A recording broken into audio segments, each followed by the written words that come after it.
So for everybody who doesn't know, Alchemy is an arena-only set. There's nothing that will be in paper. This first set is 60 cards, I believe they said. Future sets should be around 30.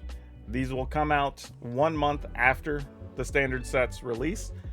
This means we're going to be getting this one this Thursday because it's 1 month after the release of Crimson Vow. So we're going to see what's up, see if these cards are. I'm going to be looking at these for the first time with y'all. So this is going to be new for me too. And we're just going to kind of talk about first impressions. Now, admittedly, there's going to be things I either probably get wrong or quote wrong or whatever. This is literally the first time I'm using these cards. Obviously, there's going to be mechanics on here I'm not familiar with yet. So be gracious here. I'm just trying to share some ideas and stuff with you as we get into it. But card number 1. Hey, Fernando. Oh, you gifted 5 subs. Thank you so very much. All right, so we have Wickering Effigy. This is a 3 mana 1/4. Has Defender. You may look at the top card of your library at any time. You may cast creature spells from the top of your library. Whenever you cast a creature spell from your library, it becomes a black bird in addition to its other colors and types, has flying, and has base power and toughness 1/1. So this is a little bit of like a catch-22, right? Because the first, like, you get to play creatures off top of your library, which is great. It also has Defender, so you can't attack with it, which is a little bit of a downside. And then anything you get, you don't actually get the creature, you get a 1/1 bird. I'm not sure how I feel about that. Like, I feel like it's still playable. I'm just not sure what I'm supposed to use this with, right? Because it's a scarecrow. People like scarecrows from past formats. But outside of that, I'm not sure, like, what creatures do I want to put this in? Because it's not even like it's exiling the creature or putting the creature in the graveyard and I get the other thing instead. It's just like you get it. It just becomes those other things. I guess it's cool that you'll be adding flying to a lot of creatures, but just having a 1/1, I don't know if it's that exciting. It's weird. This is the type of card that I'd probably be upset was a rare in a normal standard set, honestly. Yeah, whenever you cast a creature spell from your library. So it's not even whenever you cast a creature, it's just from your library. So yeah, I don't really know what to do with this one. This one, I don't know. Do I need to give a point system for these? Maybe I need to rate them on a 10-point scale, how I feel about them. This one, I'm giving a not even a lukewarm vote. I think I'm giving this like a 3. I don't think it's terrible. There's probably some use with it, but I'm not sold on it. I'm giving it a solid 3. You're saying it could replace it with the enchantment that makes your zombies fly. Like, I mean, I guess, but you're not getting the full-size zombie is the problem. Whereas the other thing, the other creature that gives your zombies flying, like, you get to keep the zombie, it just happens to gain flying. That's my problem with this. It actually changes the creature, and that I don't know about. We have Soulstealer Axe. This is 1 mana equipment. Equipped creature has trample, pretty sweet. Whenever equipped creature deals damage, combat damage to a player, seek a card with mana value equal to that damage. I actually forgot what seek is. I need to go look that up real quick. What is seek in Alchemy? Everything you seek is ready for you. Let's see. Inner Alchemy. Here we go. Nope, that's not it. That's a whole different type of thing. Let me see if I can find something here. Seek. There we go. Designed for digital only. Seek is when an effect causes a player to take this action, the game will automatically choose a random card meeting specific criteria from the library and put it into your hand. So you don't even get to choose. It just does this for you. Seek is very weird. But anyway, you deal damage. It seeks a card with it with that mana value equal to the damage and puts it into your hand. In general, this is okay. I don't have a big problem with this. I think it's fine. Mono green could probably do some stuff with this. Giving your creatures trample and then getting to get an additional card in your hand is always good. Those decks don't have a ton of ways to draw cards. So, yeah, I could see this in there, especially if you're in like creature fights and stuff. I don't know if I'd want it in a lot of other things, but it's an uncommon, so it's fine. Just Seek feels very weird that I don't get to choose what the search is, and that devalues it a little bit, but overall, it's fine. I guess we're going to give it a score. I give it like a 5. Key to the Archive. 4 colorless artifact. Key to the Archive enters the battlefield tapped. When Key to the Archive enters the battlefield, draft a card from Key to the Artifact spellbook, then discard a card. Add 2 mana of any combination of colors. This seems like a good card for control decks, right? If you're playing slower decks, this seems more than reasonable. This is something you're going to want to have extra mana. You also get a free card. I mean, you do have to discard, but that's fine. You get your choice of the other things. So you can sack a land or discard a land or whatever. So, like, this seems reasonable. I actually don't have a problem with this. I could see this being played in, like, various Azorius control decks and whatnot. Also, if you have the ability to bounce it, that's another thing you could do.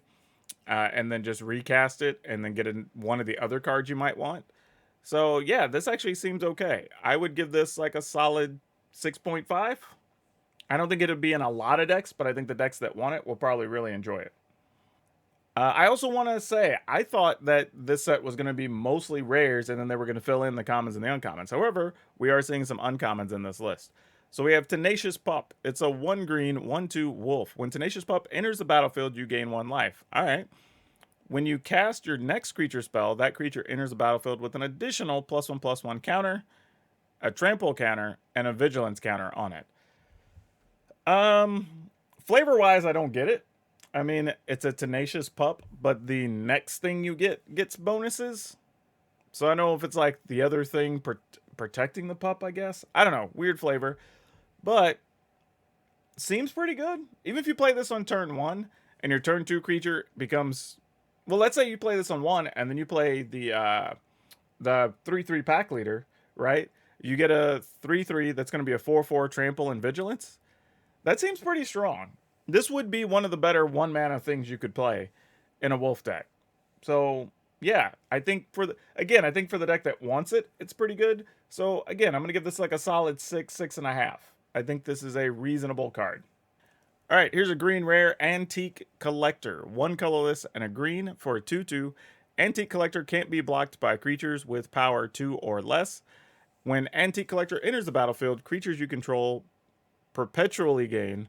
When this creature dies, you may shuffle it into its owner's library. If it's in your graveyard, if you do, investigate. That is awkward. So when this creature dies, you may shuffle it into its owner's library if it's in your graveyard. If you do, investigate. Like, the wording of that sentence is really weird.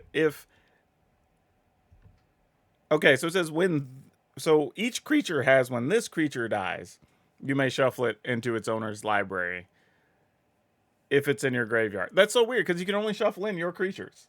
So why does it say if it's in your graveyard? Like, that's, I mean, I guess. But anyway, if you do, investigate. So it's kind of cool. It's a 2/2 for 2. It gives your creatures the ability to shuffle in. This seems fine. I just don't know what I want it in. I don't know. Like, this is a card I'm going to have to play with. I'm going to be honest with y'all. I don't think I could evaluate this one easily. Because my instinct is to say, like, it's a human, so it probably fits some other things. This is okay. It's probably... I give it like a 5 for now. But I don't know if it's better than other 2-mana things that any of the other decks would want. You have Settle the Wilds, which is a sorcery. Uncommon. 1 colorless. Green. Seek a basic land card and put it onto the battlefield. Then seek a permanent card with mana value equal to the number of lands you control. I don't know how I feel about this, because Seek is random. Like, you may not get the basic that you want.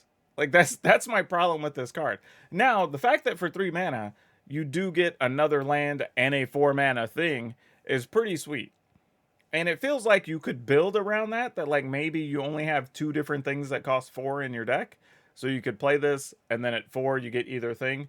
But it also sort of works as a tutor, that if you have a 5 or 6 mana thing, you're probably only playing a couple of them. And then on turn 5, you play this, get your 6/6. So this probably has some real uses. I have to admit, like, this probably is useful. So I'm going to give this like a tentative 7. Tentatively, but maybe. Ravenous Pursuit. We have a colorless and a green for an instant rare. Target creature you control deals damage equal to its power to target creature you don't control. So they fight effectively. Well, not fight, they bite. Choose a creature card in your hand. It perpetually gets +X, where X is the amount of excess damage dealt this way. This card's pretty sweet. This card I'm digging. Thanks for the sub there, Jay. Like, this card, I'm kind of excited about, honestly. It's an instant. It allows you to bite, so you don't even have to put your creature at risk. It gives a creature in your hand even more power. So, like, if you fight something and you're a 5/5 fighting like a 3/3, then you deal 2 extra. Well, the creature in your hand is going to be +2/+2 for the rest of the game, which is pretty awesome. This is pretty cool. I think this might be an 8. This might be an 8. This card seems really good. Raven says, "Oh no, I missed that one." Oh, it's a sorcery now?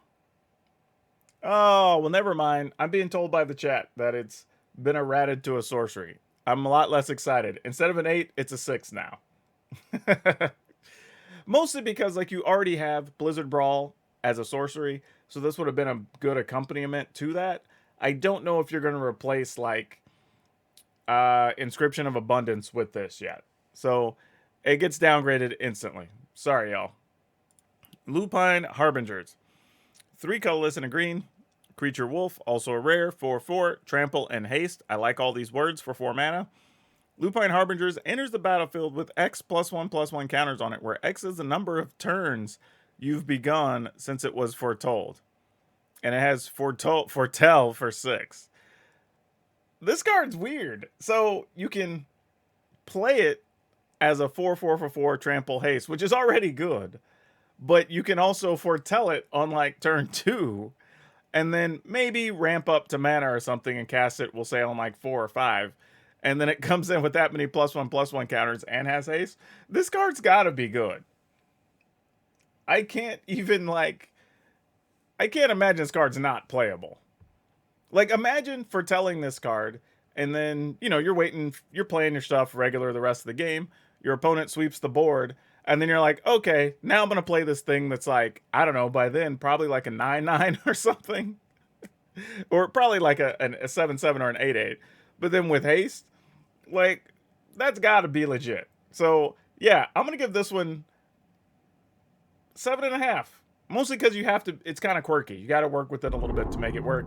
And if you missed your mana or whatever, it may not work right. But, yeah, I think this is quality. I think this is quality. All right, Hollow Hinge Wrangler. It's a 3 colorless green 6/6. So a 5 mana 6/6. What's the downside here? When Hollow Hinge Wrangler enters the battlefield, seek a land card. Wait, so you get a land in addition to that? Discard a land card. Conjure a card named Hollow Hinge Beast into your hand. You may also activate this ability while Hollow Hinge... Wait, what? Okay, so this is 5 mana 6/6. Already really good. When it comes into play, you get to search a land and put it into your hand, right? At random, but it gives you a land. But then you can also just discard a card, a land, and then you put another Wrangler into your hand. Oh, Hollow Hinge Beast. It's a different card. Okay. That's still fine, though. I'm still okay with that. Like, this seems really good. Like, a 5 mana 6/6 that is going to give me the land I need to create another creature into my hand. So as a late game card, this is great, right? You play this, and then you just get a land that you don't want anyway. Discard this, get another creature. And then this works when it's in your graveyard for some unknown reason. Like, I'm going to give this card like an 8.5. This card's got to be good. Like, I can't imagine, unless Seek has just put it into play. If Seek just puts it into play, let me double check. Seek says, like, action will automatically choose a card at random and put it into your hand. Yeah, Seek puts it into your hand. So, that's fine. So, yeah, still seems really good. Yeah, this card has to be an 8.5 solid. Like, I would not want to face a bunch of this card. So, yeah, I'm in. Hinterland Chef. All right, I'm assuming this has something to do with food. 2 colorless and a green for a 3/3 human scout rare. When Hinterland Chef enters the battlefield, you draft a card from Hinterland Chef spellbook. It perpetually becomes a food artifact in addition to its other types, and perpetually gains 2. Sacrifice this creature. You gain 3 life. So it's a 3/3 for 3 that you get a bonus card. I mean, it's probably good in Historic with the food decks and stuff, but I'm kind of like, I don't know if it's better than other things I want to do with 3 mana right now. In the food deck, maybe. There might be room for this. But I don't think I can give this more than a 5. I don't think it's terrible. I'd have to go through the spell books. I'm not going to do that right now, because obviously it's going to make the video even longer than it is. But, yeah. I'm just going to give it a middle of the road. Grizzled Huntmaster. 1 colorless, green, 4/3. Alright, 4/3 for 3. When Grizzled Huntmaster enters the battlefield, you may exile a creature card from your hand. If you do, search your hand and library for any number of cards with the same name. Exile those, then you shuffle. Choose a creature card you own from outside the game. Conjure a duplicate of that card into your hand for each card exiled from your hand this way. This is weird. Okay, so if I'm understanding this correctly, this is a 3 mana 4/3. When it comes in, you can take a creature card from your hand, and then you get all the other copies and you exile them. And then for each of those, you get to put a copy into your hand. So basically, it's a way to search out all the copies of that creature that are in your deck, and then now you just have them all in your hand. That seems pretty good. That seems pretty good. Because, I mean, like I said, it's already a 3 mana 4/3. It does happen to be a human. I don't know if that's going to matter for anything. It's also a warrior. Could matter for some things. Though most of the warriors are in red and white right now, so I don't think that matters. But, yeah. This is just all value, right? Assuming you have another creature in hand, which you should on turn 3, you get to play a creature and then increase potentially the number of creatures in your hand by 3. So it's, you play 1, get 3. Well, get the 1 in play, so you get 4. That seems pretty solid. This has to be at like a 9.5. This card's really good, right? I mean, yeah, it's got to be 9.5, 10. This card's got to be good. You only conjure for the cards in your hand. Conjure a duplicate of that card in your hand for each card exiled from it. No, that's, it says you exile everything. And then you choose a creature card you own from outside the game, and then you conjure a duplicate of that card in your hand for each card exiled that way. So basically, you take one card, you search out the copies, you set those aside, you pick one of those, they're all the same, you get to put that in your hand, and then you make another one for all the copies. So now you have fake ones here. Duplicate card of that card into your hand for each card exiled from your hand this way. So if you have 2 in your hand, you get 2. Oh, well, then I don't understand. Then what's the point of this card? Yeah, I'm like, am I missing this entirely? Like, I don't understand this card then, right? So you search, you take your hand and library, whatever copies you have. So you get to, like, remove all copies of a 1-drop on turn 3. Sure. Those all go away. And then you make a copy, so you choose a creature card you own from outside the game, which at that point will just be the ones you exiled, I'm assuming. Conjure a duplicate of that card into your hand for each card exiled from your hand that way. Okay, so that's fair. So you're not getting all other copies. You're getting just the one that you, or however many you exiled. Then yes, it's not nearly as good then. So yeah, so you have a 3 mana 4/3. Exile something from your hand. It just means that you're getting...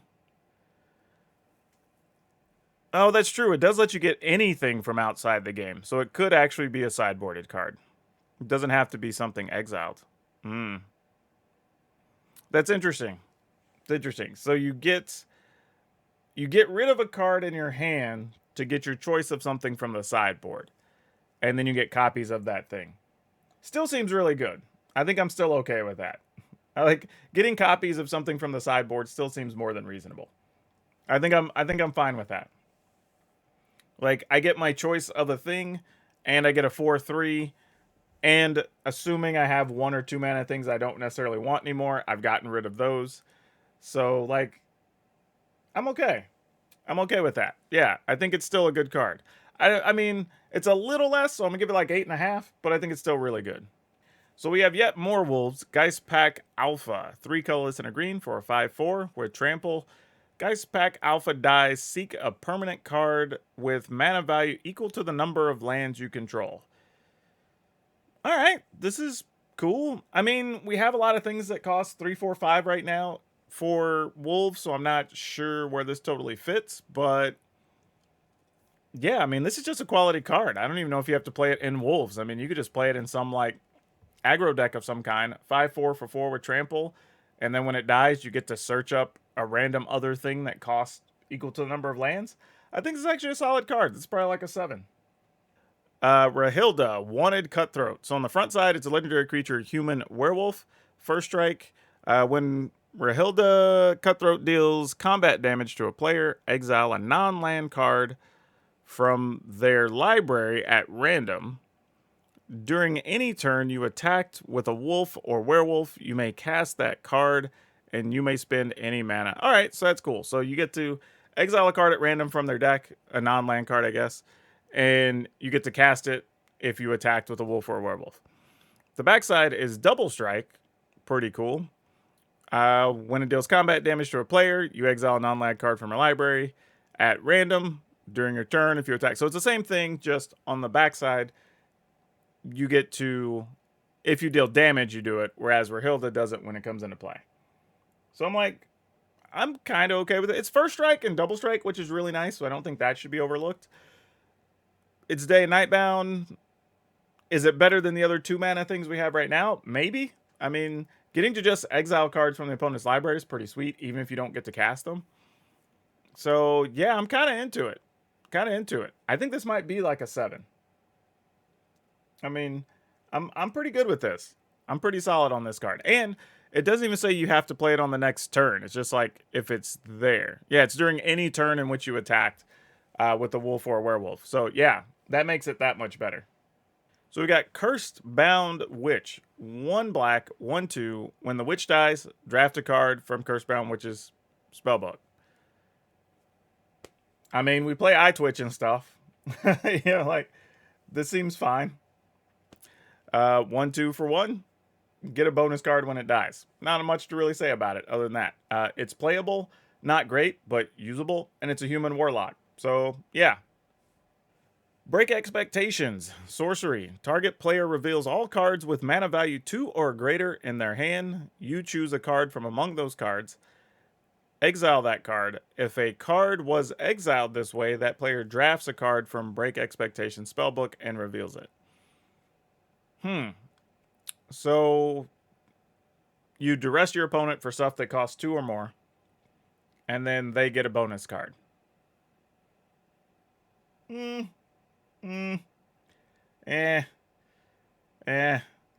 mean, it's fine because it works against all types of cards. Doesn't have to be like non-creature, non-spell, non-whatever. But like, I don't know. I'm not excited about this one. Tibolt. I will, full disclosure, I did see Tibolt previously. Posted on Twitter, I think. Tibolt Wicked Tormentor. 3 colorless, red, for a planeswalker with 3 loyalty. You can +1, add 2 red, draft a card from Tibolt's spellbook, then exile it until end of turn. You may cast that card. That's probably fine. Tibolt Wicked Tormentor deals 3 damage to target creature or planeswalker unless its controller has Tibolt deal 3 damage to them. If they do, you can discard a card, draw a card. That's actually not great because I feel like it's like the punishment spells from way back when. You almost never get the one you want if your opponent gets to choose. But it's not bad, and they're both pluses, which is kind of nice. So where the situation warrants it, you can use the right one. And then you can -X, create X 1/1 red devil creature tokens. with when this creature dies, deal 1 damage to any target. This just seems quality, right? Worst case scenario, you're getting extra cards every turn. You're getting access to extra mana. Even if you don't use it to cast those cards that you get, you can cast other cards in your hand. You know, getting to deal 3 damage situationally could be good. I don't think it's great, but it seems very useful. So, yeah, I think this will be fine. Sap Vitality. Black, instant. Sap Vitality deals 3 damage to target creature or planeswalker. Choose a creature card in your hand. It perpetually gets +3/+0. Yeah, this seems pretty good. I mean, yeah, like I could see like mono black aggro decks, some zombie decks maybe want to play this. But yeah, just dealing 3 damage to get to kill a thing, and then you get a creature that's gonna have +3/+0. Like, yeah. Why not? Like, sure. Alright. Sanguine Brushstroke. I have no idea why the black cards appear this way, but this is just what we're doing. Sanguine Brushstroke.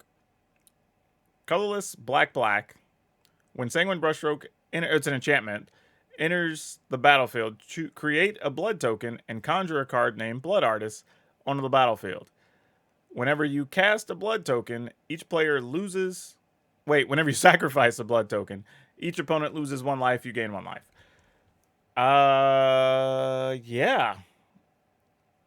So you pay 3, you get a blood token and a Blood Artist, and then whenever you sacrifice a blood token, you drain the opponent for 1.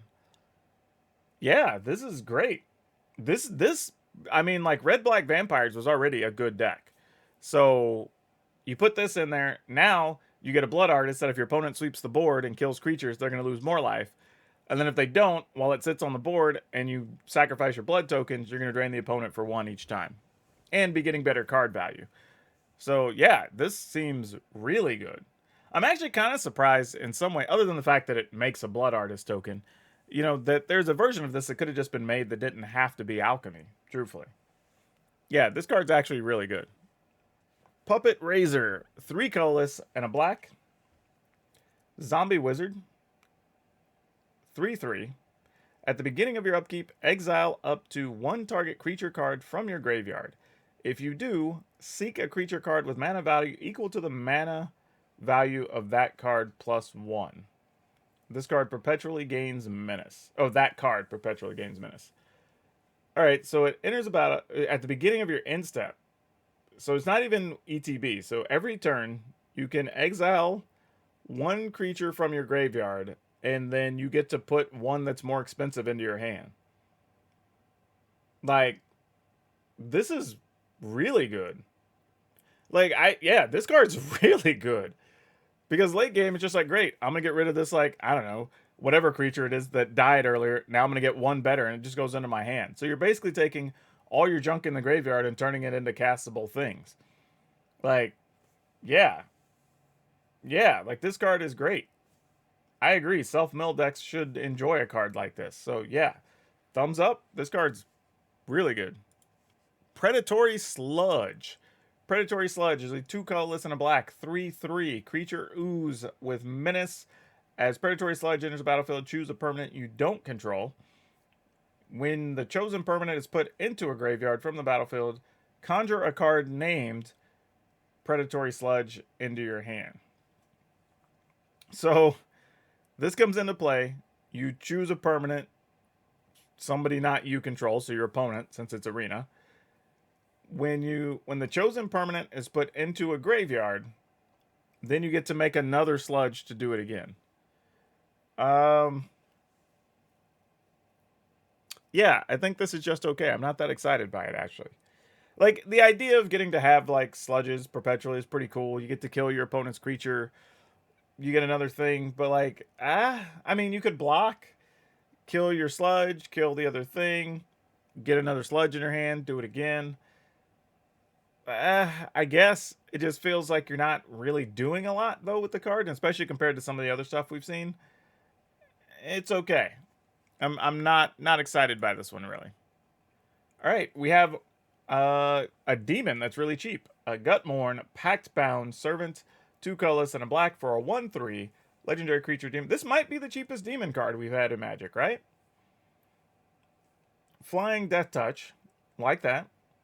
Whenever Gutmon, Pact-Bound Servant enters the battlefield, each player discards a non-land card. Whenever a player discards a card during your turn, they choose another player. That player conjures a duplicate of that card into their hand. It perpetually gains. You may spend mana as though it were mana of any color. All right. So whenever a player discards a card on your turn, they choose another player. Huh. So wait, when it comes into play, you also have to discard because it says each player discards. So, and because of its ability, each of us would have to choose that the other player gets a thing. Because it says whenever a player, not whenever an opponent discards a card. And that player conjures a duplicate of that. Yeah, I mean, I guess it's still a 1/3 flying death touch, but what deck do I want this in?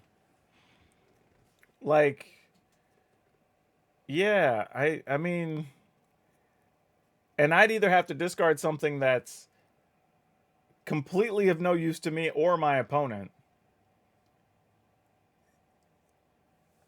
Yeah, I mean, I guess if I'm playing it in a discard heavy deck, then I would get whatever they have, which is cool.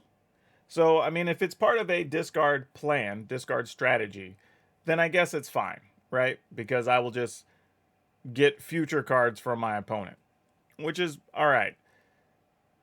If you have it out with Turgid, you kind of get to double down on the effects, I guess. So that's cool.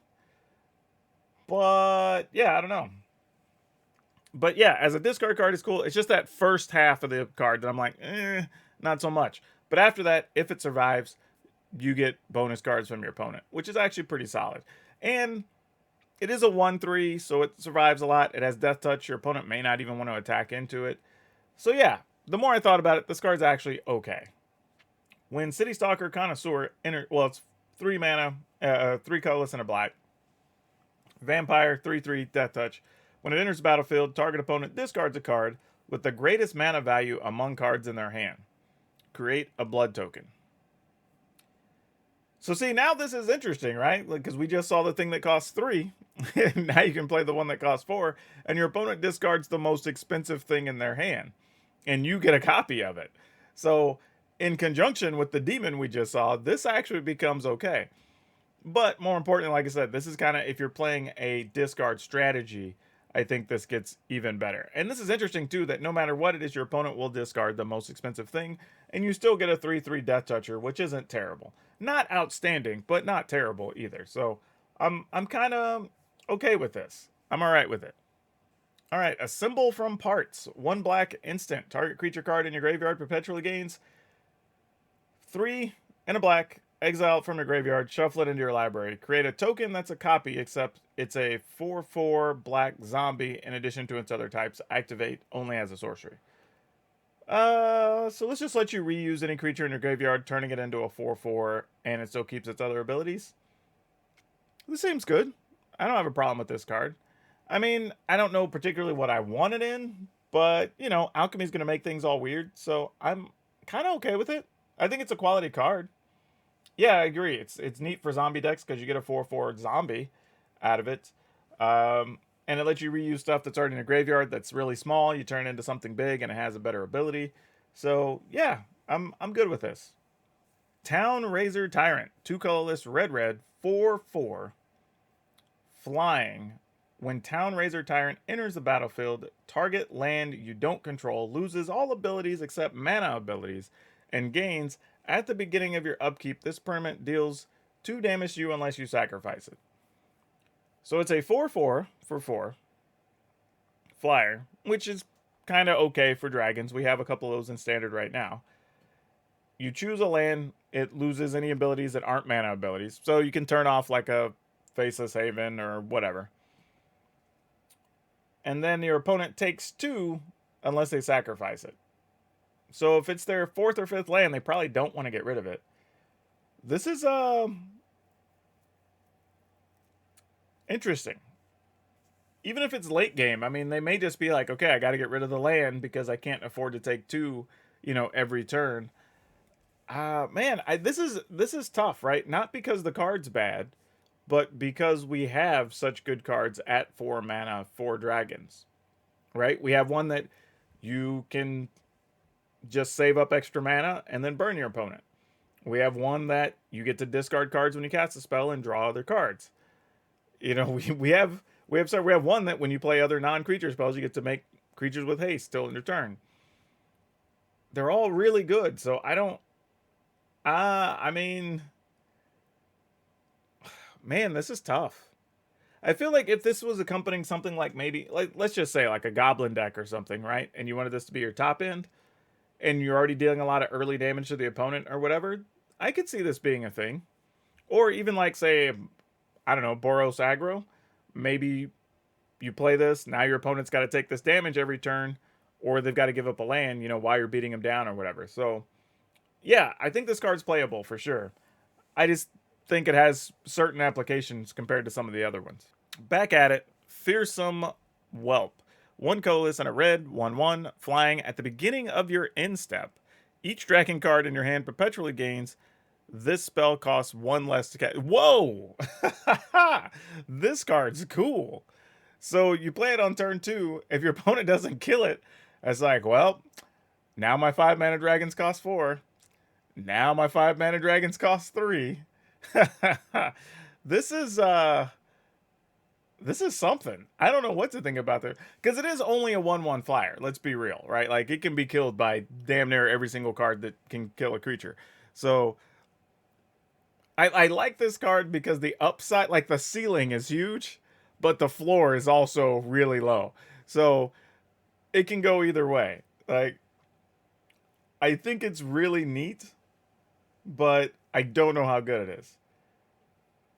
Now, if we want to say with the dragon we just saw, if you play this on turn 2, and then bare minimum, if your opponent's tapped out, now your 4-cost dragons will cost 3. Well, now you can play that last dragon that we just saw, the tyrant, for 3 on the next turn, and then burn your opponent's land or whatever. That seems really good to play back to back. Like, I might build a red-green deck with like this, maybe Innkeeper and something else in the 2 mana slot that produces mana, and then ramp up to just dragons. I mean, this could be really good. Yeah, this seems pretty solid. Like, I like this card. It's neat. Also, I like the art. Check out how like it's a little dragon kind of like talking crap in the doorway of the cave or whatever, the opening. But then you see the other dragon back there like, nah, I got your back. We're good. Okay, so we have Frenzied Geist Blaster, 1 coalesce and a red for a 2/2 prowess. The first time we've seen that on a card in the set. When Frenzied Geist Blaster enters the battlefield, if there are 20 or more instant or sorcery cards among cards in your graveyard, hand, and library, you may discard a card. If you do, seek an instant or sorcery card. This is random as hell. Like, does this go into like a Delver deck? Or are we trying to play this in like a red-white Magecraft deck? But even then, I don't think I play 20 plus spells in those. Like, that's... I mean... maybe? But even then, it's a random search. So it's not even... like, Seek is random. So you don't even get to pick. So you might even get one of the cards you don't really need, other than the fact that it's just a spell. I don't... yeah. I don't... this is probably better than I think it is. I'm gonna be real. Like... this card is probably significantly better than I think it is. But I'm not excited about it. I will try to put it, like I said, maybe in a red-white, like, Magecraft deck or something with... I don't know. Like, it probably has to be that, right? I can't think of another deck that really wants this. Now, I will say, you could get around by playing some double-face cards that actually are spells, and that could count. So, maybe it's possible. But, wow. That's a weird card. All right, we have Electrostatic Blast, colorless and a red. Instant. Electrostatic Blast deals 2 damage to any target. When you cast your next instant or sorcery spell, exile the top 3 cards of your library. You may play one of those cards until end of turn. All right, so you shoot something for 2. And then the next instant or sorcery spell, you exile the top 3, and then you can play one of those cards.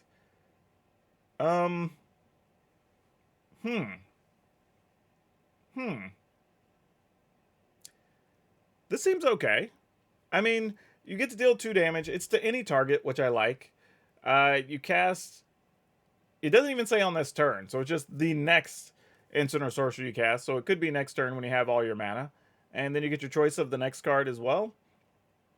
Yeah, I think this is actually good. This could help make burn a thing, possibly. I think this could be alright. It also triggers whenever, so you don't even have to hit the opponent with it or anything. You could kill a creature and then still get that effect, which is kind of nice. Conducive Current. 3 reds, or red heavy deck wants this. Conducive Current, or Conductive Current, sorry, deals 3 damage to each creature. Nice. Choose an instant or sorcery card in your hand, and it perpetually gains if this spell would deal non-combat damage to a permanent or player. It deals that much plus 2 instead. Yeah, this just seems solid, right? A lot of decks are already going to want this as a sweeper anyway, deal 3 damage to all creatures. That seems fine. It just gets to give, like, we already have versions of that card we play, right? Where you're talking about, like, Anger of the Gods or whatever, right? Those things exist. But getting to just give another card a bonus 2 damage seems pretty damn good. I don't really see anything wrong with that. Now, yeah, it's instant or sorcery. So yeah, this card's solid. If you want a sweeper for 3 damage, you get that sweeper with upside. So I can't imagine you're just not going to play that. All right, Brittle Blast. 2 colorless and a red. Instant. Creatures and planeswalkers your opponent controls perpetually gain. If this permanent would die, exile it instead. Brittle Blast deals 5 damage to target creature or planeswalker. This is just like deal 5 to a creature or planeswalker, and all the creatures and planeswalkers on the board, just like if they go to the yard, they die. Now, this is a reasonable sideboard card if you're worried about playing against all those Blood in the Snow decks or whatever, and it just exiles everything, which is kind of cool. It's almost weird that this is a red card, except for like the big heavy damage part. But yeah, it's fine. I mean, it feels more like it has sideboard use. I don't know if you want this against like every random creature deck or whatever, but yeah, it's a pretty powerful ability. Another wolf. We have Blood Rage Alpha, and a 4 mana one at that. 3 colorless red creature wolf for 3. When the alpha enters the battlefield, choose 1. Another target wolf or werewolf you control fights a creature you don't control. When you cast your next wolf or werewolf, it gains, when this creature enters the battlefield, it fights up to 1 target creature you don't control. So when it comes into play, you can choose something else to fight, or the next creature you play gets to fight. I mean, I think this is a fine card. I just don't know where it belongs in the werewolf decks. Like, I'm going to have to really reanalyze those because there's so many things at 3, 4, and 5. I don't know what I would do with this or not. Like, it's a tough one. So we'll just have to see. Armed Scavenger, colorless and a red, 2/2. At the beginning of your upkeep, draft a card from Armed Scavenger spellbook, exile it until end of your turn. You may play that card. I'm going to assume this just has a great spellbook. This below it, actually, this is the one I am going to check a spellbook on. There you go. You can see the spellbook. This is not the most impressive or surprising spellbook. Looks like a bunch of equipment for the most part. And you can play it until end of turn. So I'm not. This of the draft cards, this one seems the weakest. I mean, it's a 2/2 for 2. Well, it does say at the beginning of my upkeep though, so I can do it every turn and get something. So I mean, I guess that's fine. I'm not that bothered by it. Like the fact that you can do it every turn and you just get a, and they're all cheap. You know, they're all 1 mana or 2 mana. So yeah, that's fine. I mean, what I will say this, like the equipment decks will like this type of card because its spellbook is all equipment. And a lot of the problem you have with equipment decks is, how do I squeeze enough equipment in and still have enough threats? This kind of helps solve that problem, where you get an extra equipment every upkeep, and then you can just choose whether it's worth playing or not. And a couple of them do give you haste or give you an attack bonus or whatever, so that's pretty cool.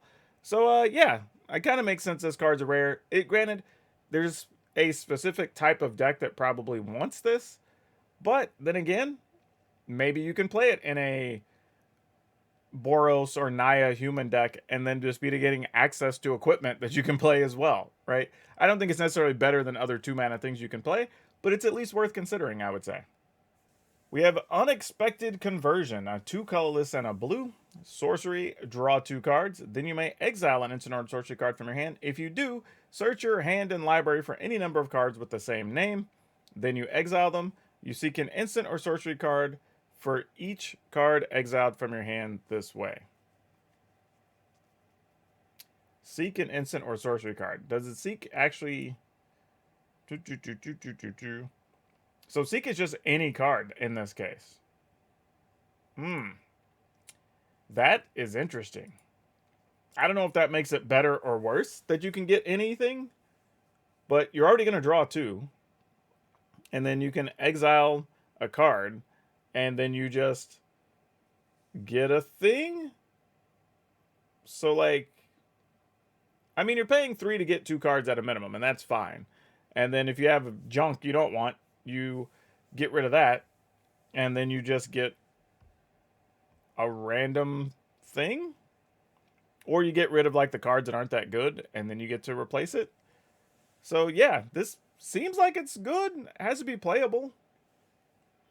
I mean, like, I don't know. Like, the thing is, we have so many good cards right now. I don't know where... maybe this is like a 2 of in some decks. I don't really know. Tireless Angler. That's just so, like... So we made a card about a fisherman that just don't quit. Tireless Angler, 2 colors and a blue, 1/4. Human Rogue. Whenever an island enters the battlefield under your control, draft a card from Tireless Angler's spellbook. Quick glance at their spellbook. It's a bunch of krakens, sharks, octopus, which is pretty funny.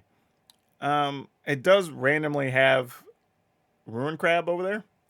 But yeah, nothing super exciting. They're all kind of okay. But a lot of them are ones that are solid if you get them for free. I will say, though, it does have a Pouncing Shore Shark, which isn't that great if there's no other mutate things. You do have, but you can get Shore Shark and Octopus, which is cool. And yeah, that's about it. So there's a few other things that aren't the most exciting. Though you can get Nader Kraken, which is something we haven't really seen that often. So, meh, this is fine. Sinister Reflections. Conjure a duplicate of each of up to 2 target non-token creatures you control into your hand. So you just, creatures you have on the board, you get 2 of them, and then you get 2 more copies into your hand. So you pick 2, you get 2 replacement copies. This has to be good, right? And it's an instant. So, yeah, this has to be playable. I will probably have to find a way to use this, but this feels like it has to be playable. Feels weird that it wouldn't be. All right, Rime Wall Protector. Colorless, blue, 3/4. Giant Wizard. Has Ward 1, which is awesome. When Rime Wall Protector enters the battlefield, each other giant or wizard you control and each giant or wizard card in your hand perpetually gains Ward 1. Oh, so it just gives all your giants Ward. That's cool. Interesting, too, that it's a 3 mana, 3/4. Because that's been one of the problems with the giant deck previously, is you didn't have any quality like 2 or 3 mana plays. So I don't know if this solves that problem, but it's at least a step in the right direction.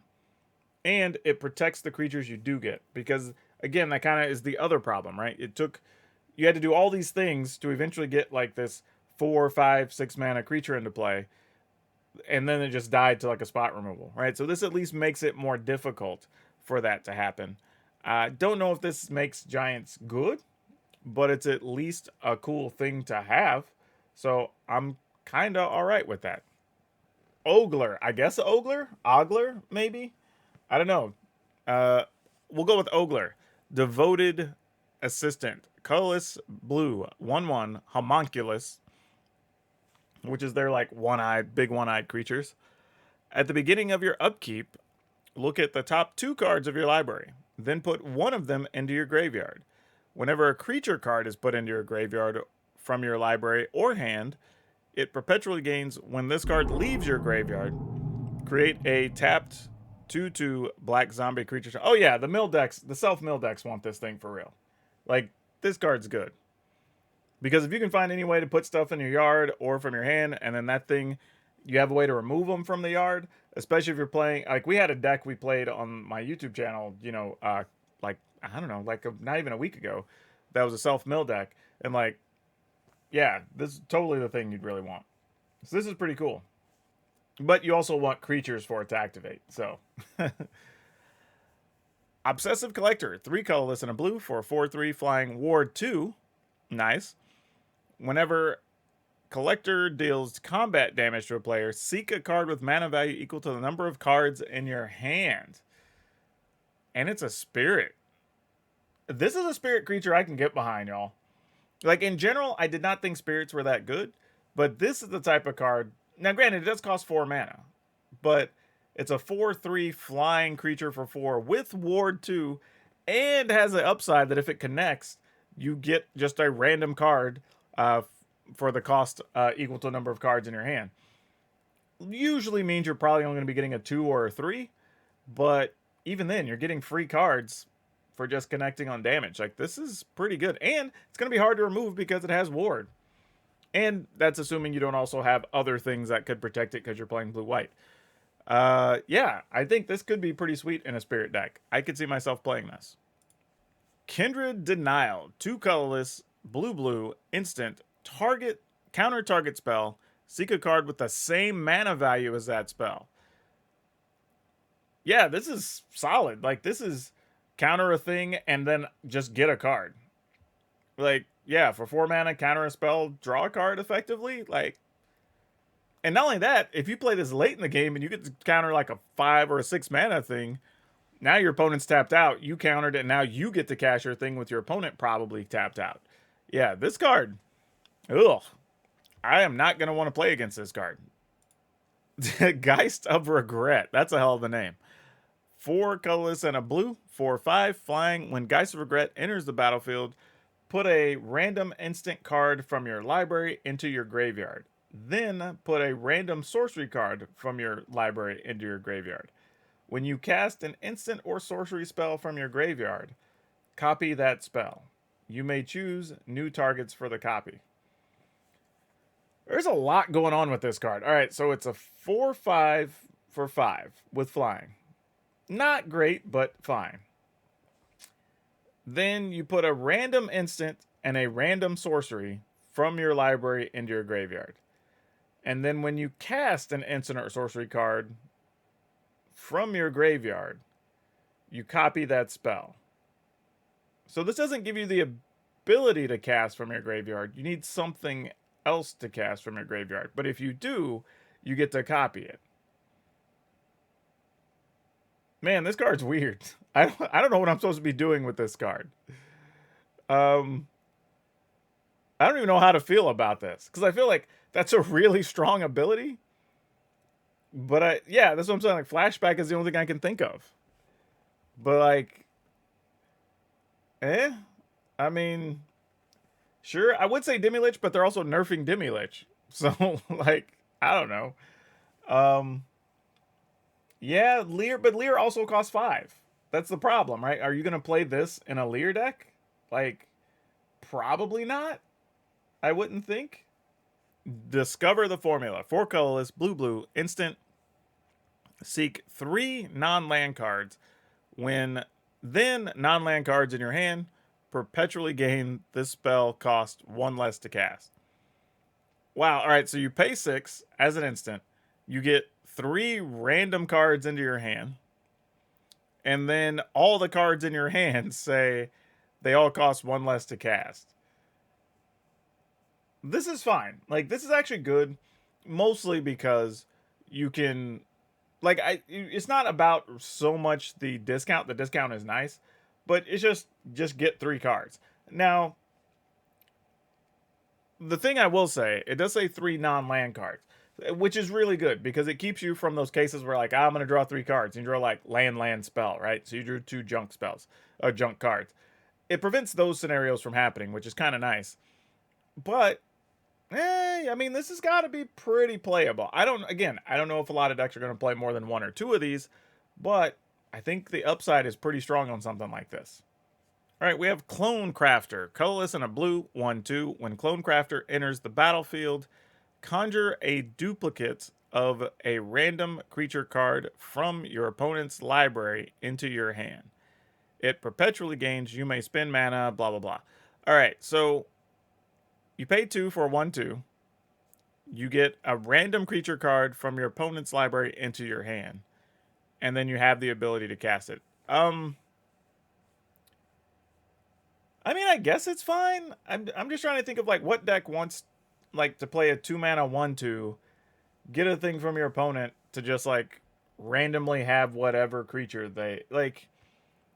I don't know. What if you get their like 1 mana or 2 mana thing? Are you like excited to get that from the opponent since it's random?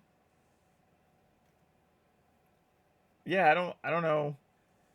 I don't know how I feel about this. Now, I will say what's cool about this is maybe if you're playing it against the is it control decks or is it Epiphany, then like you're likely to get a dragon or a kraken or a leer, and that's kind of cool to have access to those. But in other matchups against creatures, could be good, could be bad. It feels like you're kind of gambling. But it's, again, this is one that's probably better than I'm giving it credit for. Angel of Eternal Dawn. 2 colorless and a white for a 2/4. Flying. When Angel of Eternal Dawn enters the battlefield, it becomes day. It can't become night. Your opponents can't cast spells with mana value greater than the number of turns they have begun. That's intriguing. It's a 3 mana 2/4, which we like. Your opponent can never turn it night, so you don't have to worry about that. And they can't ramp up to cast things effectively. So if they've got a bunch of mana creatures in play or made a bunch of treasure, like, you still can't play that Goldspan Dragon on turn 3, right? Or whatever. You have to wait till turn 5 to cast it. It's an angel. I don't know if that goes into the angel decks or not, but it has a lot of words. I feel like this is a specific card. Like, you sideboard it against certain things, and this is pretty good. But I don't know if I'm actually just going to play with this. So, yeah. I don't know. That's a weird one. Inquisition Captain. 3 colorless and a white for a 3/3 human cleric, so it fits 2 different types there. With vigilance, solid. When it enters the battlefield, if there are 20 or more creature cards with mana value 3 or less among cards in your graveyard, hand, and library, seek 2 creature cards with mana value 3 or less, put 1 of them onto the battlefield, and shuffle the other into your library. This is an interesting card because I've recently been playing a Naya humans deck that's all creatures. So like 30-some creatures or whatever. Like, this could be played in there. You would get to choose, well, not choose, you just get 2 creatures, right? Because it just says seek 2 of them. Yeah, so you get 2 at random, but then you get to put 1 in place. So this is a 4 mana 3/3 that also gets you, we'll assume, unless you just have super bad luck, another like 2 mana thing at least. But it could end up being a 4 mana and a 3 mana thing for 4 mana. Like, this card has a real big upside. Like, this is fantastic. Even post sweeper. Like, imagine your opponent sweeping the board. Like, they Meathook Massacre or Doomscar or whatever. And then for 4 mana, you're like, okay, I have this 3/3 and I have this other, I don't know, maybe 3/3 or whatever.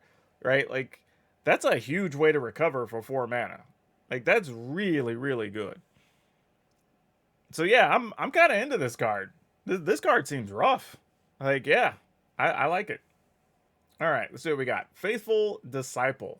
Human cleric, 1 colorless, 1 white, 2/2, vigilance. When it dies, you draft a card from its spellbook. Courtesy glance at its spellbook.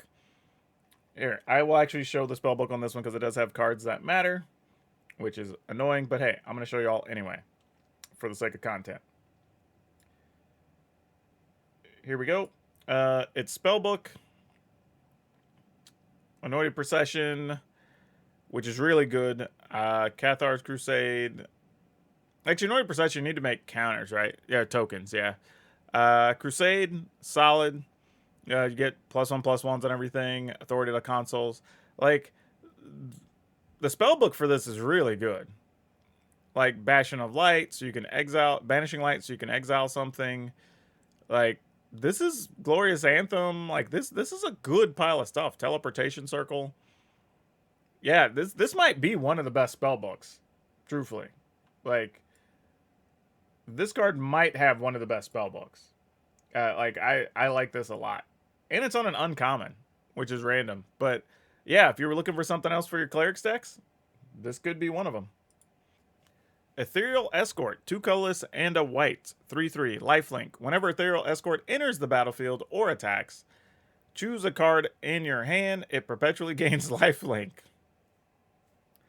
So a 3-mana, 3/3 spirit with lifelink, and then just you randomly get to give other creatures in your hand lifelink. Not even actually creatures. It says choose a card. So if you happen to be playing burn spells, you can give the burn spells lifelink as well. Yeah, this seems like it has to be something. Like, 3-mana, 3/3 lifelink. It doesn't fly, even though it's a spirit. But 3-mana, 3/3 lifelink. And you get to give something else lifelink. Yeah, it's... I don't know if this is mythic worthy. I'm a little perplexed as to why it's a mythic. But seems pretty good. Suntail Squadron, 2 colorless white, instant. Conjure a card named Suntail Hawk into your hand. If you have fewer than 7 cards in hand, repeat the process. So you will literally... Alright, so for those of you who don't know, Suntail Hawk is a... Oh, actually, I guess it has a picture here. So I will just show y'all. If you've not seen a Suntail Hawk, this is a Suntail Hawk. It's a 1/1 for 1 flyer. That being said, it's pretty damn cool that as an instant, say during the end step, right? Like you can just make a 1/1 and then like, I only have 2 cards in hand. All right, I get 5 Suntail Hawks. I don't know when you cast them all, but if you need chump blockers or whatever, it's solid. Sigardian Evangel, 2, or actually a colorless and a white. 3/1, so not bad. Human Cleric, when it enters the battlefield, conjure a card named Sigarda Evangel into your hand. Discard that card at the beginning of the next end step. When Sigarda Evangel enters the battlefield, tap target permanent you don't control. Alright, so hold on a second. So when it enters the battlefield, you conjure a card with the same name into your hand. So you just make a copy. And then you discard that card at the beginning of the next end step. And then when the Evangel enters the battlefield, you tap target. So I guess if you just have infinite mana, you could just play it, tap something, play it, tap something, play it, tap something. And then the last one gets discarded, I guess is how this works. So you just get a random extra copy in your yard. This card's weird. It's cool though. I mean, because you get to load your board with... So for basically for every 2 mana you have, you get a 3/1. Like that's pretty solid too. If you're talking about a recovery card, again, against sweepers or whatever, like, I don't know, you get 6-8 mana late in the game and you're just like, great. Pay 2, pay 2, pay 2, pay 2, pay 2. And then I discard my last one. And the crazy thing is, if you have something that cares about stuff being in the graveyard, you just get a random extra card in your graveyard at the end of all that. Slayer's Bounty. When Slayer's Bounty enters the battlefield, look at the creature cards in target opponent's hand. Whenever you sacrifice it or a clue, draft a card from the spellbook. Sacrifice Slayer's Bounty, draw a card. This one just feels weird. What are the bounty cards here? Uh, Bounty Agent, of course. Outflank, Bound in Gold. I mean, mostly like exile things, destroy creatures. I mean, it's just a bunch of creature kill cards. Which, that's not true. It has Raise the Alarm. But yeah, it's mostly just a bunch of creature kill spells. That's okay, I guess. I'm not overjoyed about it. You get to see the creatures in your opponent's hand for one. But otherwise, it's just like randomly look at your opponent's 3 cards maybe and draw a card. Like, am I missing something on this card? Like, why is this card rare? I mean, you play it, you look at the creature cards they have, and then you sacrifice that or another clue. You draft a card up. I mean, it's cool. You get a creature removal card, I guess. But yeah, I'm not like I have to pay 1 to get it to look at your stuff. Then the next turn I have to sacrifice it to draw a card. So I still haven't done anything for 2 turns. I get a card that I drew, which is awesome, and then I get to draft up a creature removal spell. But then I'm just spending the next turn possibly removing that creature, but I know what one of the other ones is, so I may not even want to play the thing I got anyway. I mean, in a control deck, this probably has to have some room, right? You're getting to replace the card. You're basically getting 2 cards for 1, so there's got to be some value there. Expedition Supplier. 2 colorless and a white for a 2/2. Whenever Expedition Supplier or another human enters a battlefield under control, conjure a card named Utility Knife onto the battlefield. That ability triggers only once. Weird. So you just get a Utility Knife. Isn't that just like a bad equipment? Or am I thinking of another card? Nope. It's get +1/+1. I mean, you can play it and attach it to something. That's cool, I guess. Why is this thing a rare? I mean, it does allow for other humans to also do it. And you get like infinite utility knives. But it's just saying like you pay an extra 1 and each creature you control gets +1/+1 is basically it. I mean, I guess it's fine. But then I'm also like not attacking as often because I'm playing the cheaper creatures so I can equip some of these equipment I just loaded up on or whatever. But again, maybe there's an equipment list that wants something like this just to be able to get an equipment every turn. That's true. You're putting it onto the battlefield, so you're getting a free +1/+1. That is fair. I don't know. Maybe it's worth it. I mean, every creature you play gets +1/+1 for the rest of the game as long as this is out. I mean, I guess that's fine. I mean, this is a 3 mana 3/3 when you think about it, right? 3 mana 3/3 with upside. So I guess that's fine. And it can go in humans or warriors or equipment decks. So that's fine. I think because it has the flexibility in going into a bunch of different decks, I think that makes it a lot better. So yeah, I'm okay with that. I think that's totally fine. Divine Purge. 1 colorless, white, exile all artifacts and creatures with mana value 3 or less. They perpetually gain. This spell costs 2 more to cast. And this permanent enters the battlefield tapped. For as long as each of them remained exile, its owner may play it. So you exile the things, but there's a chance your opponent could play them later in the game, but they cost 2 more and enter the battlefield tapped. I mean, this is fine. I just don't know why we need another board sweeper. I feel like we have so many. And then this is just random, like, all right, I'm just going to get to pay more if I can't cast anything else. Like, this is the most unfun card of all the ones I've read so far. Like, this one's just like, why? Like, why do we even allow this? Right? Are we, like... This is frustrating because all those cool cards we just talked about, they're like, oh, this is a 2 mana thing that does this thing, or this is a 3 mana thing that does this cool thing. And then it's just like, oh, well, yeah, but your opponent's just going to get rid of all your stuff on turn 3. It's like, really? Really? Like, this one just depresses me. I'm not gonna lie. I was kind of excited about a lot of cards, and this one just made me like.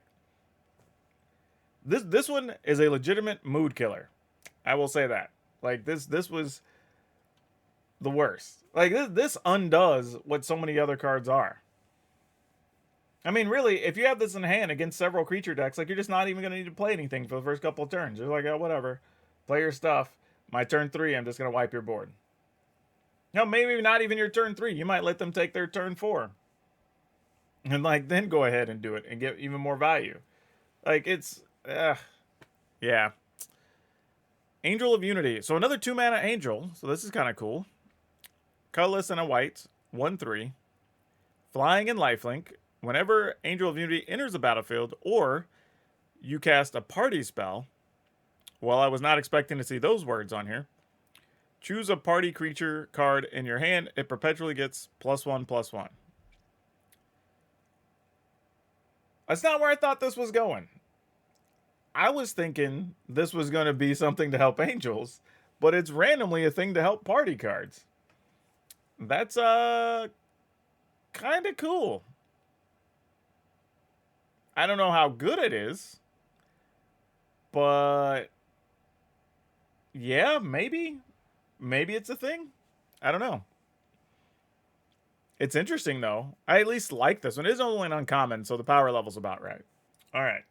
So we have Torolf's Disciple, 2 colorless and a red, 3/3 haste, human warrior. Whenever Torolf's Disciple attacks, conjure 4 cards named Lightning Bolt into your library, then shuffle. So a 3-mana 3/3 haste, and your deck randomly has 4 Lightning Bolts now. All right. I mean, like, seems good. I mean, I'd be surprised if this is bad.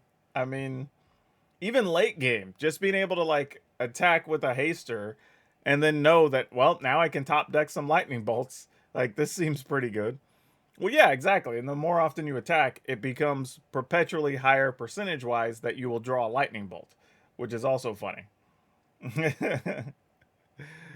All right, what do we got here? Patient 0, a colorless and a black, 2/2, lifelink. Damage isn't removed from creatures your opponent controls during cleanup steps. Ooh. Ooh, and it only affects your opponent's creatures. And it's a zombie. Oh, this card's good. This card's pretty good.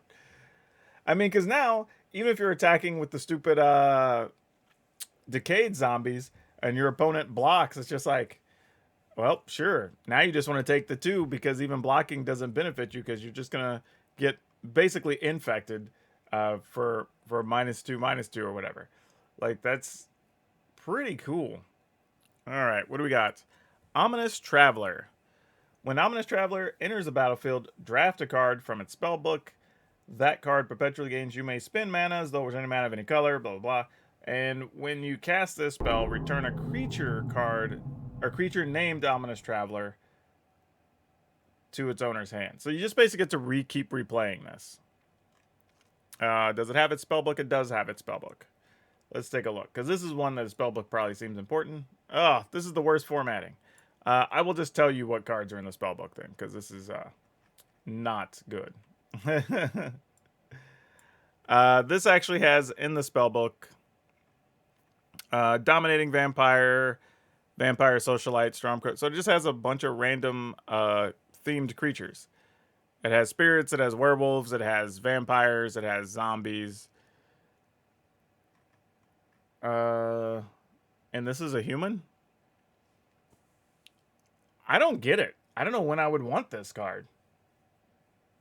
I don't, like, I paid 2 for a 1/1, and then I can go get, like, a random, not even a random, I mean, I can go get a zombie or a werewolf or a spirit, but I don't know if I mean, maybe if I'm playing that type of theme deck, I want this so I have access to that type of card. Maybe I want access to like a 4th Tovolar or something. But yeah, I mean, it is only 2 mana, so there's that. Ishkanan Broodmother, 3 colorless and a green. 3/5, reach. Other spiders you control get +1/+2. You can pay 2 colorless, or you can pay colorless and a Golgari mana, if you will. Exile 2 cards from your graveyard, draft a card from the spellbook. The spellbook for Ishkana is a variety of spiders. No surprise. 4 mana, 3/5 with reach. You can go get other spiders. You can exile stuff from your graveyard.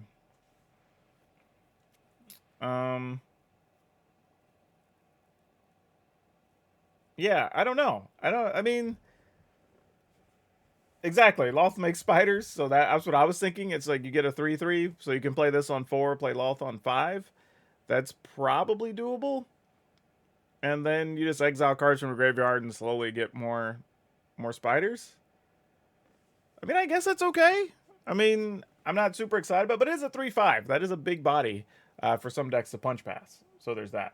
Then Gitrog Horror of Zava.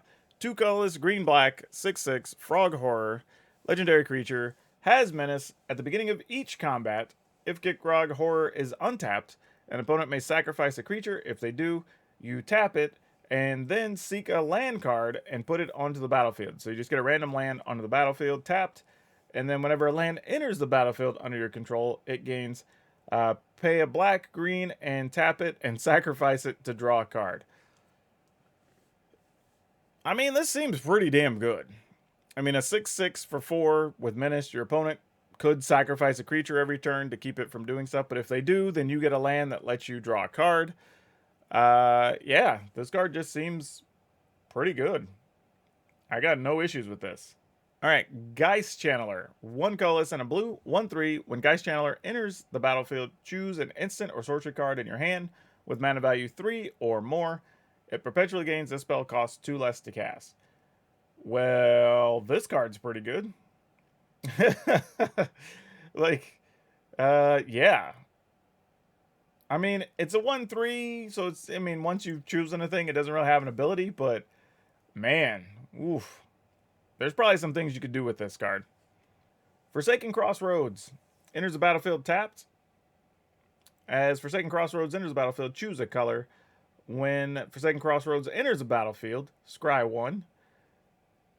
If you weren't the starting player, you may untap the Crossroads instead. Add 1 mana. Now that's kind of cool. You don't get this untapped on turn 1 unless you weren't the person who started the game. And then you could actually play it untapped. And you get to scry a card. Huh. But you do have to choose a color, so you don't just get it of any color. But, yeah, it's interesting. I don't know how good it is, because having to choose a color and then it's just that color forever is like, meh. But you do get to choose what it is, which is pretty awesome. And you get to scry.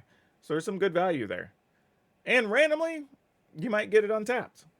So yeah, this is a cool card. It's pretty cool. Captain Eberhardt. It's a colorless and a white for a 1/1 double strike legendary creature, human soldier. Spells cast from among cards you drew this turn cost 1 less. So any card you just draw for the turn costs 1 less. Spells cast from among cards your opponent drew this turn cost 1. Oh. This is pretty good too. This is pretty solid. Wow. I don't like this card. This card has to be good. This card has to be playable. I mean, it's a 1/1 double striker for 2 that makes each turn the first card you drew, or whatever card you drew, cost less, and then your opponent's cards, newly drawn cards, cost more. So yeah. Sure. I don't know what it's gonna go in, but it's gonna go into some things. That's for sure. This is why we need the mono white card. No, you still don't. Still don't. We already have other things that do that. We don't need it. You will not talk me into why we need another sweeper in standard. Begin anew. Green, white. Destroy all creatures. Creature cards in your hand perpetually get +1/+1. The hell is this all about? Like, what's... So, okay, so first off, I'm playing green-white, and I'm not wanting creatures, I guess. So maybe like the Selesnya enchantment deck or something. I have no idea. And then creatures I play later will get +1/+1. Again, why do we need another sweeper? First off, let's just get that off the table. But what the hell are we meant to do with this card? I mean, is this just like, all right, I'm going to run a few creatures out. My opponent's got me overwhelmed or whatever. Let me just wipe the board. And then, you know what this is? As much as we talk about in videos, how many people you see play creature decks that they still feel the need to play like Doom Scars or whatever. This is what this goes into those decks, right? If you're one of those people who wants to play a sweeper in your aggro deck, this is the card you want, because you'll clear the board, and then the next thing you have will be +1/+1. So maybe this is what this was meant to be. I have no idea. I'm confused as hell by this card. I don't know what to do with this. Like, yeah, I don't even know. I mean, maybe it is a brawl card. I could be talked into that. But meh. I'm not feeling it. I'm not feeling it. It's very weirdly worded. I don't know what's going on. Then we have Absorb Energy, a colorless blue instant counter target spell. Cards in your hand that share a card type with that spell perpetually gain. The spell costs 1 less to cast. Yeah, this is just good. I mean, we pay 3 mana counters already, and this is just upside. That if you counter whatever spell, the stuff that you have that's the same type is cheaper. Like, yeah, if you're willing to play a 3 mana counter, you go ahead and just play this. I mean, there's really not much else to say. All right. I think that wraps everything up. I think we got through all the cards. That was a lot. I think that was like 62 cards or something. But my goodness, there's a lot of crazy stuff, a lot of good stuff, a lot of interesting stuff, 4 or 5 really weird ones that we don't know where they go. It'll be interesting to build with some of this and see what we can do with it. Or, like, do they fit current builds? Are they designed to make old, like, underrepresented cards in the format or decks better? Is it a thing where we're just supposed to build around these things and build new decks? I think there's a lot of questions to be answered with these cards, but we'll find out.